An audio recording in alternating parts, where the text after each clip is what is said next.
சிறிய சதுரம், சிறிய வட்டம் போன்றவையெல்லாம் அவருக்கு இருந்ததுன்னு வச்சுக்கோங்க.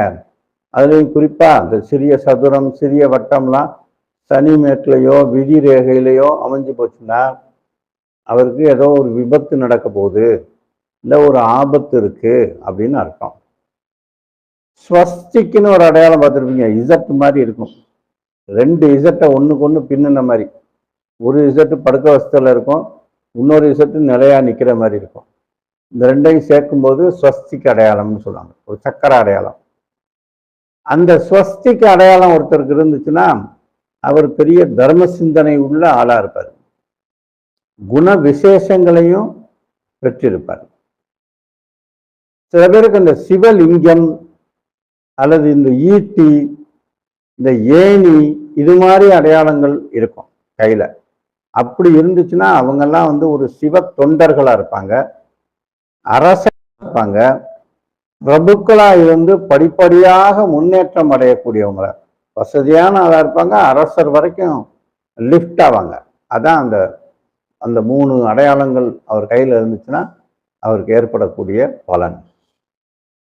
அதே மாதிரி மரம் அடையாளம், மரம் மாதிரி ஒரு அடையாளம் இருந்துச்சுன்னா அவருக்கு வந்து இது வந்து இந்த மரம்ன்ற அடையாளம் ஆயுள் ரேகை, புத்தி ரேகை, விதி ரேகைகளுக்கு அருகாமையில் அந்த மர அடையாளம் இருந்துச்சுன்னா அவருக்கு வந்து தொழிலில் பயங்கர சிறப்பு இருக்கும்.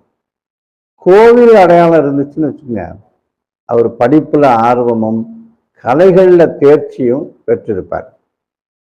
வேல், செடி, கொடி, கோபுரம், பறவை, மிருகம், இது போன்ற அடையாளங்கள் ஒருத்தருக்கு அமைஞ்சிருந்துச்சுன்னு வச்சுக்கோங்க, இவங்களுக்கும் படிப்படியான முன்னேற்றத்தை கொடுக்கும் இந்த அமைப்பு.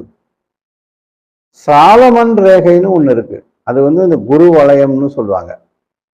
அந்த மாதிரி ஒரு அமைப்பு ஒருத்தருக்கு இருந்தா அதுக்கு வந்து அவருக்கு மூளையின் சக்தி அபாரமா இருக்கும், ஐக்கியூ பயங்கரமா இருப்பாரு, டேலண்டா இருப்பாரு, கடுமையான சிந்தனைகளை வெகு நேரம் தாங்கும்.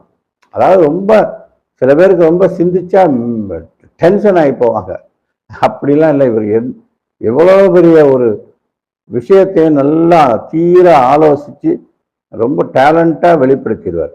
அதுதான் இந்த சாலமன் ரேகை இருந்தா அவருக்கு நடக்கிறது. படிப்புல ரொம்ப ஆர்வமா இருப்பார், ஏன்னா ஏற்கனவே இந்த சிந்திக்கிற தன்மை அவருக்கு இன்ட்ரெஸ்டடாகவே இருக்கும். அதனால அவருக்கு படிக்கிற ஆர்வமும் ரொம்ப சிறப்பாக இருக்கும்.